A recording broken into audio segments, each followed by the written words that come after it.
ದಿನಾಂಕ 27/8/2024 ಅಸಂಘಟಿತ ಪುರೋಹಿತ ಕಾರ್ಮಿಕರ ಫೆಡರೇಷನ್ ಕರ್ನಾಟಕ ರಾಜ್ಯಾಧ್ಯಕ್ಷರು ಡಾಕ್ಟರ್ ಜೆ ಶ್ರೀನಿವಾಸ ಮೂರ್ತಿ ಇವರು ಮುಜರಾಯಿ ಧಾರ್ಮಿಕ ದತ್ತಿ ಇಲಾಖೆ ಮಂತ್ರಿ ರಾಮಲಿಂಗಾರೆಡ್ಡಿ ಅವರಿಗೆ ಮನವಿ ಸಲ್ಲಿಸಿದರು. ಈ ಮನವಿಯಲ್ಲಿ ಕರ್ನಾಟಕ ರಾಜ್ಯ ಧಾರ್ಮಿಕ ದತ್ತಿ ಇಲಾಖೆಯಲ್ಲಿ ಬರುವಂತಹ ಪ್ರವಾಸಿ ತಾಣಗಳಾದ ದೇವಾಲಯಗಳಲ್ಲಿ ಅಸಂಘಟಿತ ವಲಯದ ಪುರೋಹಿತ ಕಾರ್ಮಿಕರಿಗೆ ಸಾರ್ವಜನಿಕವಾಗಿ ಸೇವೆ ಮಾಡಲು ಅನುಕೂಲ ಮಾಡಿಕೊಡುವುದು ಮತ್ತು ದೇವರ ದರ್ಶನ ಮಾಡುವುದಕ್ಕೆ ಮುಕ್ತ ಅವಕಾಶವನ್ನು ಮಾಡಿಕೊಡುವುದು ಮತ್ತು ಪಾಸ್ಗಳನ್ನು ವಿತರಣೆ ಮಾಡುವುದು ವಿಷಯದ ಬಗ್ಗೆ ಸಚಿವರನ್ನು ಭೇಟಿ ಮಾಡಿ ಮನವಿ ನೀಡಿದ್ದಾರೆ.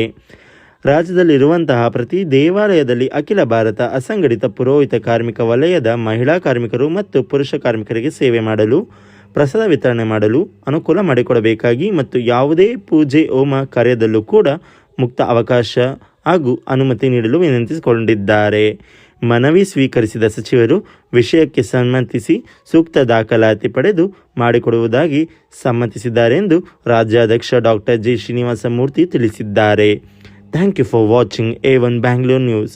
ಹೆಚ್ಚಿನ ಮಾಹಿತಿಗಾಗಿ A1 ಬ್ಯಾಂಗ್ಳೂರ್ ನ್ಯೂಸನ್ನು ಸಬ್ಸ್ಕ್ರೈಬ್ ಮಾಡಿ ಹಾಗೂ ಬೆಲ್ ಬಟನ್ ಮೇಲೆ ಕ್ಲಿಕ್ ಮಾಡಿ.